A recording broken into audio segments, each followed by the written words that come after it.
হাসির রাজা, জ্ঞানের রাজা, রসিক রাজা। কি হয়েছে মন্ত্রী মশাই, সকাল সকাল আপনারা তো মুখ ভারী কেন? আরে আর বলিস না, আগে রাজসভায় অনেকেই ছিল যারা আমার হয়ে কথা বলতো, কিন্তু ইদানিং সবাই কেমন বদলে গেছে। সবাই গোপালের হয়ে কথা বলছে, তাই তো? একদমই তাই। আর না বললেও কেউ গোপালের বিরুদ্ধে কথা বলে না।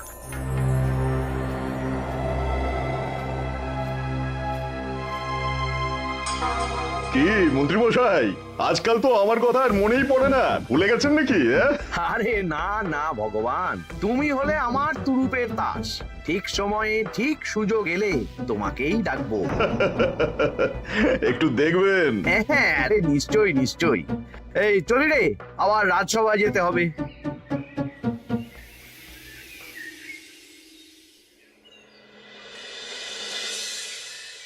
আচ্ছা তোমরা বলো তো, আমাদের রাজ্যের সার্বিক উন্নতির জন্য সবার আগে কি দরকার? মহারাজ, আমি বলবো। বলো গোপাল। সততা আর শিক্ষা, এই দুটো জিনিস মানুষের মধ্যে থাকলে রাজ্যের উন্নতি কেউ আটকাতে পারবে না মহারাজ। একদম ঠিক বলেছ পণ্ডিত, তুমি তো শিক্ষার কাণ্ডারি। তুমি কি বলতে চাও এই ব্যাপারে? মানে কিভাবে শিক্ষার আরো উন্নতি করা যায়? মহারাজ, আমি তো মনে করি পুঁথিগত শিক্ষাই শুধু শিক্ষা নয়, মানুষের ভেতরে যে পূর্ণতা আছে সেটাকে ফুটিয়ে তোলার নামই হলো শিক্ষা। যেমন? কেউ যদি খেলতে ভালোবাসে সে খেলোয়াড় হবে, গান করতে ভালোবাসলে সে গায়ক বা গায়িকা হবে। আমি প্রত্যেকের মধ্যে লুকিয়ে থাকা এই বিশেষ বিষয়গুলিকে তুলে ধরার জন্য কিছু করতে চাই। তা এটা করার জন্য কি দরকার? প্রথমত অর্থের প্রয়োজন। আমাদের আরো অনেক টুল খুলতে হবে, সেখানে এক একটা জায়গায় এক এক রকমের শিক্ষা প্রদান করা হবে। এটা ভালো প্রস্তাব। আমাদের রাজ্যে গায়ক, নৃত্যশিল্পী, অঙ্কন শিল্পী, খেলোয়াড় সব তৈরি হবে। দেশ বিদেশে রাজ্যের নাম উজ্জ্বল হবে। মহারাজ, একদম এসব উল্টো পাল্টা খরচ করবেন না। কেন কেন? মহারাজ, রাজকোষে প্রথমত বেশি অর্থ নেই, যে কোনো সময় যুদ্ধ লাগতে পারে। তাই আমাদের উচিত প্রথমে এসব না করে কামান, গোলা, বারুদ, ঢাল, তরোয়াল এসব কেনা। ঠিকই বলেছ। কদিন ধরেই শুনছিলাম সীমান্তবর্তী এলাকায় ইংরেজ সেনারা নাকি ঘুরঘুর করছিল। পণ্ডিত মশাই, আপনার এই সব পাণ্ডিত্য অন্য জায়গায় ফলাবেন কেমন? এসব করে লাভের লাভ কিচ্ছু নেই। কাউকে যদি ইংরেজরা গুলি করে সে কি গান শোনাবে? হ্যাঁ, মন্ত্রীর কথায় যুক্তি আছে। মহারাজ, আপনি বরং পণ্ডিত মশাইকে কিছুদিনের জন্য ছুটি দিয়ে দিন। পণ্ডিত মশাইয়ের মাথার একটু বিশ্রাম দরকার। হ্যাঁ পণ্ডিত, তুমি বরং দিন 15 জন্য তীর্থে ঘুরে এসো। যথা আজ্ঞা মহারাজ।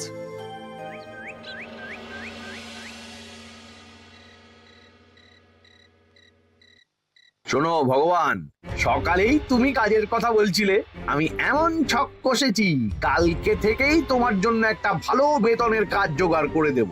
শুধু যা বেতন পাবে তার অর্ধেক আমাকে দিতে হবে, কেমন? রাজি রাজি। কি কাজ বলুন? শোনো, বাহ বাহ, দারুণ দারুণ, হয়ে যাবে কাজ।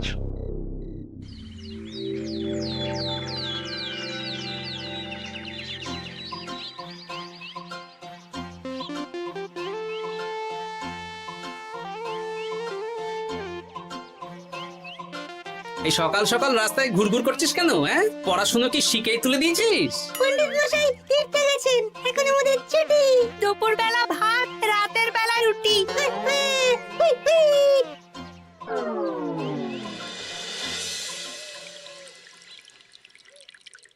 মহারাজ, গতকাল পণ্ডিতকে ছুটি দিলেন আর আজ পাঠশালার সব ছাত্রছাত্রী সকাল থেকে ঘুরঘুর করছে। এ কি, তাহলে তো মুশকিল। মুশকিল আসান করার রাস্তা আমার কাছে আছে মহারাজ।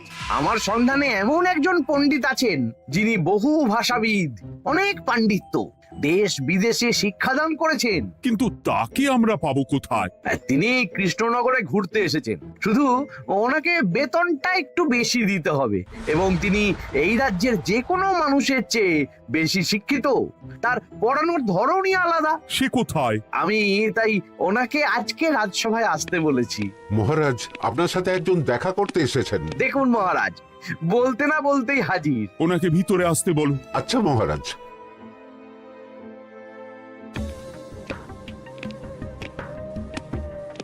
প্রণাম কৃষ্ণচন্দ্র। আমাকে আপনার মন্ত্রী ডেকেছেন, তাই এলাম।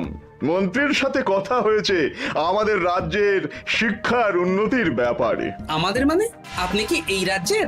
আমি এখন এই রাজ্যে আছি তো, তাই আমাদের রাজ্য বললাম। উনি সবাইকে আপন করে নেন। যাই হোক, তোমার শিক্ষার উন্নতির ব্যাপারে কি মতামত? মহারাজ, আমি এই রাজ্যের বিভিন্ন মোড়ের মাথায় টোল খুলতে চাই। তার জন্য অনেক অর্থের প্রয়োজন। তাতে কি উপকার হবে? ছাত্রদের জন্য তো নির্দিষ্ট পাঠশালা আছে। যখন শত্রুরা আক্রমণ করতে আসবে, তখন তারা দেখবে রাস্তার মোড়ে মোড়ে টোল, মোড়ে মোড়ে টোল। তারা বুঝতে পারবে এখানে সবাই শিক্ষিত। আর শিক্ষিত লোককে ক্ষমতার অধীনে রাখা কঠিন, যুদ্ধে জিতলেও শাসন করা মুশকিল। কারণ অশিক্ষিতকে বোকা বানানো সহজ, কিন্তু শিক্ষিতকে বোকা বানানো কঠিন। নতুন পণ্ডিত একদম ঠিক কথা বলেছে। কোনো বাইরের রাজা বা শত্রু আক্রমণ করার আগে 5 বার ভাববে। এই সেরেছে। গতকালই মন্ত্রী বলছিল শিক্ষার দরকার নেই, অস্ত্র কিনুন, আর আজকেই শিক্ষার পক্ষে কথা বলছে। ব্যাপারটা কেমন সন্দেহজনক, নজর রাখতে হচ্ছে। বেশ, আমি তোমার এই শিক্ষা সম্প্রসারণের প্রস্তাবে রাজি। মন্ত্রী, তুমি এই প্রকল্প দেখভাল করবে। আচ্ছা, কত খরচ হতে পারে একটা হিসেব করে আমাকে জানিও, আমি দিয়ে দেব। আচ্ছা মহারাজ, আপাতত 500 মোহর দিয়ে রাখুন, পরে যা লাগবে বলে দেব। উফ, সকালে এক পত্তন বাজার, বিকেলে এক পত্তন বাজার, আর পারি না। আরে হাত চালাও, হাত চালাও। বাবা, কাজ শুরু হয়ে গেল। হ্যাঁ, আর ছাত্রদের পাঠশালার কাছে যেতে হবে না। পাঠশালা ছাত্রদের বাড়ির কাছে চলে আসছে। যেখানে সেখানে পাঠশালা। এ তো যেখানে সেখানে শিক্ষা। ঠিক বলেছো। আজ থেকে আমি আর নতুন পণ্ডিত চালু করছি।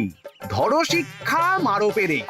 শিক্ষাকে ছাত্রছাত্রীদের মধ্যে গেঁথে দিতে হবে। এতদিন জানতাম ধরতক্তা মার পেরে, এখন বদলে যাবে। কিন্তু একটা পণ্ডিত এতগুলো পাঠশালা একা সামলাবে কি করে? খেপে খেপে, মানে সকাল 6টা থেকে 7টা একটা জায়গায়, পরে 7:30 থেকে 8:30 আরেকটা। এইভাবে বিভিন্ন জায়গায় পণ্ডিত ঘুরে ঘুরে শিক্ষাদান করবেন। না, ব্যাপারটার উপরে মহারাজকে নজর রাখতে বলতে হবে। মহারাজ, আমার মনে হয় এই পাঠশালায় আগামীকাল থেকে কেমন পড়াশোনা শুরু হবে, আপনার সেদিকে একটু নজর রাখা উচিত। হ্যাঁ, দেখি আগামীকাল সকাল সকাল বিভিন্ন পাঠশালায় গিয়ে নজর রাখবো। আর হ্যাঁ, আমাকে নতুন পণ্ডিত একটা তালিকা দিয়েছে, কোন পাঠশালায় কখন পড়াবে সেটার তালিকা। আমিও যাব আপনার সাথে।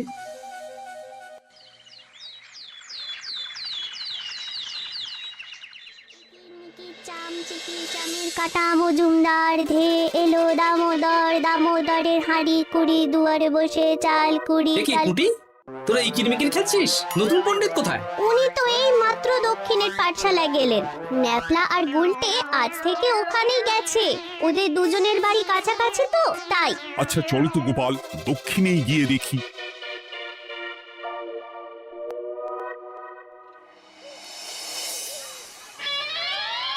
দেখি, এখানেও তো নতুন পণ্ডিত নেই।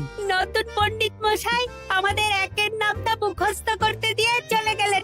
একের নামটা? এসব কি হচ্ছে? শিক্ষার নামে অর্থের জলাঞ্জলি মহারাজ। না, আজই রাজসভায় এর বিচার হবে। মন্ত্রী, আমি যা দেখলাম তাতে শিক্ষা তো কদিন পরে লাটে উঠবে। আমার এক ভাগ্নি তো আজ পাঠশালায় গিয়ে লুকোচুরি খেলেছে। নামমাত্র পড়াশোনা আর বাকি সময় খেলা, এভাবেই বয়ে গেল বেলা। মন্ত্রী, এই তোমার নতুন পণ্ডিতের দৌড়। মহারাজ, একজনের পক্ষে এতগুলো পাঠশালায় শিক্ষাদান তো সম্ভব নয়। তার জন্য তো আরো পণ্ডিতের প্রয়োজন, আর তার জন্য চাই আরো অর্থ। আবার অর্থ? শুধু মহারাজের অতিরিক্ত অর্থ খরচ হবে বলে আমি আগে এই প্রস্তাবটা রাখিনি। বেশ, তা আর পণ্ডিত কোথায় পাবে? আমাদের নতুন পণ্ডিতের কাছে অনেক পণ্ডিতের সন্ধান আছে। উনি একটা হাঁক মারলেই সব চলে আসবে। বেশ, তাহলে তাই ব্যবস্থা করো। এভাবে শিক্ষার অবনতি আমি চোখে দেখতে পারবো না। আরো 300 মোহর লাগবে। পেয়ে যাবে। এ তো দিনে দুপুরে ডাকাতি, ব্যাপারটা ধরতে হবে। কিছু একটা ঘোট তো আছেই। আর নতুন পণ্ডিতদের যদি কোথাও একটু থাকা খাওয়ার ব্যবস্থা করা যায় তাহলে ভালোই হয়। রাজবাড়ির অতিথিশালা তো আছেই, ওখানেই না হয় ব্যবস্থা করে দেব।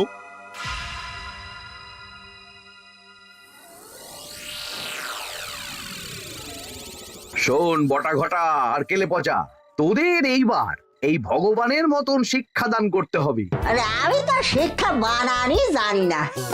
সে না জানলেও হবে, শুধু দাড়ি গোফ লাগিয়ে নকল পণ্ডিত সেজে কালকে থেকে পাঠশালায় যেতে হবে। কাকে কোথায় যেতে হবে সব আমি বুঝিয়ে দেব। আচ্ছা,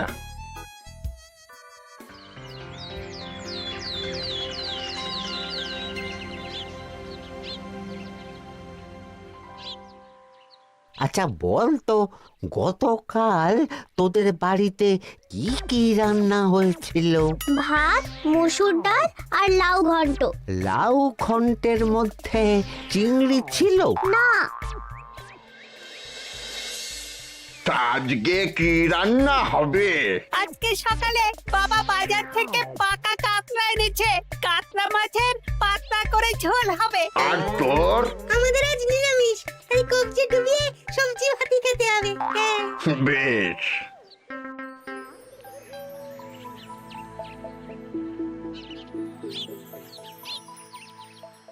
বল, আজকে তোরা কি কি শিখলি? আমি লাউ ঘন্ট।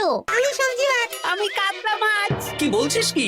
আজকে তো পাঠশালায় এই সব আলোচনাই হয়েছে। এবারে ব্যাপারটা একেবারে সহ্য সীমার বাইরে চলে যাচ্ছে। দাদু, আমাদের আগের পণ্ডিত মশাই ভালো ছিলেন। উনি কোথায় চলে গেলেন? মন্ত্রী মশাই ছলে বলে কৌশলে ওনাকে তীর্থে পাঠিয়েছেন। না, এখন আমাকে মন্ত্রী মশাইয়ের উপরে নজর রাখতে হবে।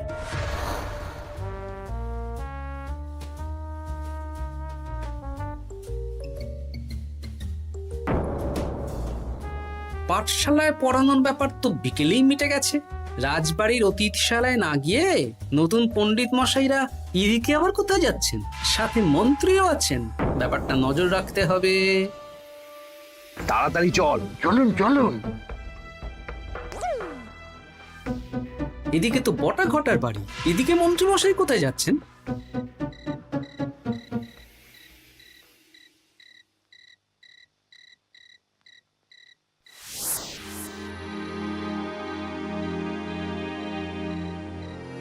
তারপর তোমরা সবাইকে কি শিক্ষা দিলে?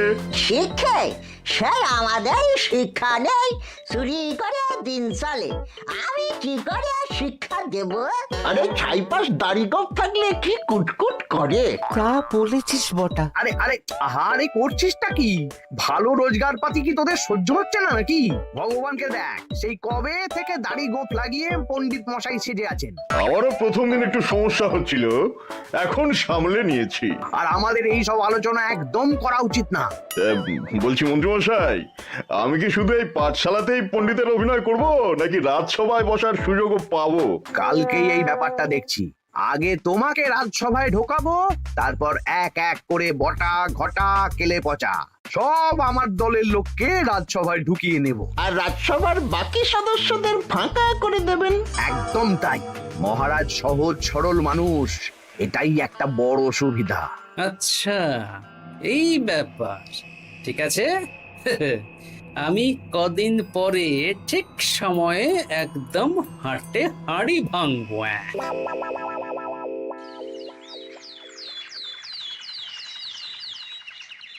তাহলে মন্ত্রী, আর কোনো সমস্যা নেই তো? না না মহারাজ, এখন আর কোনো সমস্যা নেই। দেখবেন এই ধরো শিক্ষা মারপের এক প্রকল্পের নাম চারিদিকে ছড়িয়ে পড়বে। আমার তো মনে হয় একটু পাঠশালাতে বিজ্ঞান নিয়েও আলোচনা করা উচিত। হবে হবে, সব হবে। এখনো সব বাচ্চারা অজ্ঞান হয়ে আছে। আগে শিক্ষায় জ্ঞান ফিরুক, তারপরে না হয় বিজ্ঞান নিয়ে আলোচনা করবে। বিজ্ঞানী তো প্রস্তাবটা খারাপ রাখেনি। তুমি কি বেশি বোঝো? তাহলে তুমিই তো বিজ্ঞান শেখাতে পারো। আমি কবিরাজি শিক্ষা দান করতে পারবো। তোমার কবিরাজি শিখতে কেউ রাজি নয়, চুপ থাকো। আহ, দেখাই যাক না বাচ্চারা কেমন শিক্ষা লাভ করে। মহারাজ, বলছি কি, আমাদের পণ্ডিতের আসনটা তো ফাঁকাই পড়ে আছে। এখন যখন নতুন পণ্ডিত এসেই গেছেন, তাহলে ওই জায়গায় ওই তো বসতে পারে। কিন্তু পণ্ডিত তো তীর্থে গেছে, অবশ্য কদিন পরেই ফিরে আসবে। ও আসুক, তারপর না হয় আলোচনা করে একটা সিদ্ধান্ত নেব। পণ্ডিত মশাই না হয় এসে পুজো পাঠটাই করুক, কিন্তু রাজসভা এরকম ফাঁকা থাকলে কেমন একটা লাগে। বেশ, তাহলে তাই হোক। কালকে থেকে নতুন পণ্ডিত আমাদের পুরনো পণ্ডিতের জায়গায় বসবে। এইভাবে রাজসভা ফাঁকা করে যেতে হবে, তাহলে একদিন সবাই আমার পক্ষেই কথা বলবে, আর শেষে রাজাকেই সরিয়ে দেব।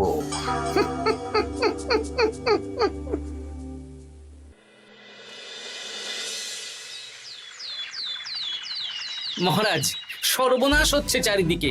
চলুন চলুন, আমি পুরো বিষয়টা ধরে ফেলেছি। কি ধরে ফেলেছো? শিক্ষার নামে ষড়যন্ত্র চলছে মহারাজ। রাজসভায় চলুন, সব বলছি। আচ্ছা আচ্ছা, আসছি। হ্যাঁ বলো গোপাল, তুমি কি বলছিলে শিক্ষার নামে ষড়যন্ত্র নাকি? মানে গোপাল মস্করা করছে নাকি? রাজ্যে দারুণ শিক্ষাদান চলছে। মহারাজ, আমি দেখে ফেলেছি আমাদের নতুন পণ্ডিত আসলে কোনো পণ্ডিত নন। ইনি আপনাকে, আমাদের সবাইকে বোকা বানাচ্ছেন। তাই নাকি? ডাকো দেখি নতুন পণ্ডিতকে। এই তো মহারাজ, আমি চলে এসেছি। এই তো, ইনিই বদমাশি করছেন, শিক্ষার্থীদের ভবিষ্যৎ নিয়ে খেলছে। এই বল, আসল কথাটা বল। কি বলবো, এসব ভাড়ামো বন্ধ করো গোপাল। না বললে আমি কিন্তু ধুতি খুলে দেব। এই এই আরে আরে, কি হচ্ছেটা কি? এই এই এই এই, সরো তো, সরো সরো। ব্রুম, ব্রুম, ব্রুম, কি হলো? কি হলো? ব্রুম, ব্রুম, জব্রুম। এই সেরেছে, গোপাল এসব কি বলছে? বলুন। ভুল বকছে কেন? ব্রুম, ব্রুম, গোপাল, তোমার কি হলো গো? কি বলছো তুমি? আমার কাছ বৈদ্য, তুমি একটু দেখো তো গোপাল ঠিক আছে তো? এই যে নতুন পণ্ডিত, তুমি তো অনেক ভাষা জানো, তুমি বুঝতে পারছো? মহারাজ, আমি দেখছি গোপালের মনে হয় বিশ্রামের প্রয়োজন। এই এই, তোমরা কয়েকজন মিলে গোপালকে রাজবাড়ির অন্দর মহলে নিয়ে চলো। চলুন, আমি যাচ্ছি। ওহো, গোপালের কি হলো? মাথায় লেগে গেল? ভাষা চলে গেল? সব এই নতুন পণ্ডিতের জন্য।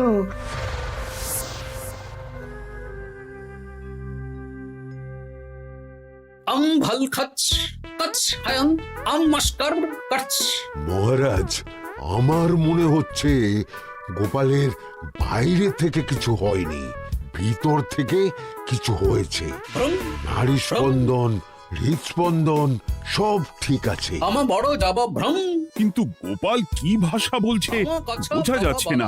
নতুন পণ্ডিত, একবার চেষ্টা করে দেখো না। আমার কাছে হয় না। এসব তো আমি কিছুই বুঝতে পারছি না মহারাজ। আপনি যে এত দেশ বিদেশে ঘুরেছেন, আপনি বুঝতে পারছেন না? এ আমার এখতিয়ারের বাইরে। তোমার বাকি পণ্ডিতদের নিয়ে আসো তো, যারা পাঠশালায় পড়ায়। আমি বুঝতে পারছি না, বটা ঘটা কেলে পচা কি বুঝবে? আমার বড় যাব ভ্রম। চপ করো ঘট, নল খাবো মরব। কিছুই তো বুঝতে পারছি না। রাজসভায় কাউকে না দেখতে পেয়ে এখানে এলাম। ওই তো আমাদের পুরনো পণ্ডিত চলে এসেছে। শুনলাম গোপালের নাকি কি হয়েছে। এই পণ্ডিত, তুমি দেখো তো গোপালের নতুন ভাষা উদ্ধার করতে পারো কিনা। কি গোপাল, তুমি কি ভাষায় কথা বলছো? আমার মতর ভাষ কত বলো। ওই দেখো আবার কি সব বলছে। আমো বছর তো পড়ছো, সবার সাথে মস্করা করছো। তমো ঠক ধরছ। হ্যাঁ, এই পণ্ডিত, এটা কি ভাষা? ঘাবড়াবেন না মহারাজ, এটা পাতি বাংলা ভাষা। বাংলা ভাষা? গোপাল শুধু আকার ইকার উকার আর বেশিরভাগ স্বরবর্ণ বাদ দিয়ে কথা বলছে। মানে গোপাল তম কছ কছ বলো। আমার নাম গোপাল ভর। মহারাজ, গোপাল বলল আমার নাম গোপাল ভর। আমার অত বকন মহারাজ। এর মধ্যে আকার ইকার উকার এসব বসিয়ে দেখুন তো কি হয়। আমার নাম গোপাল ভাঁড়। আমার নাম গোপাল ভাঁড়।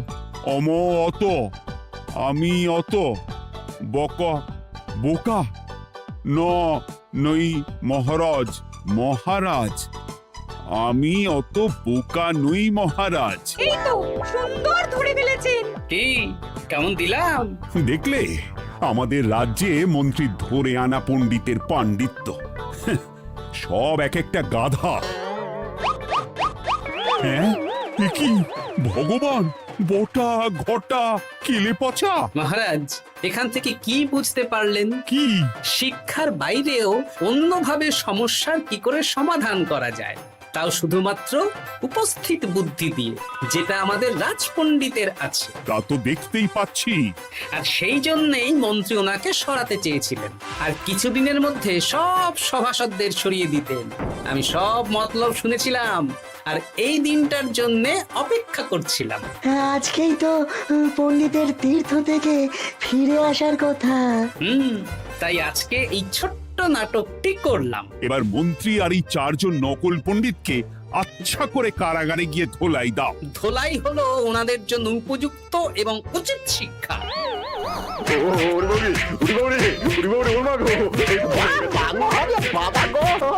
ভুল হয়ে গেছে গো। আরে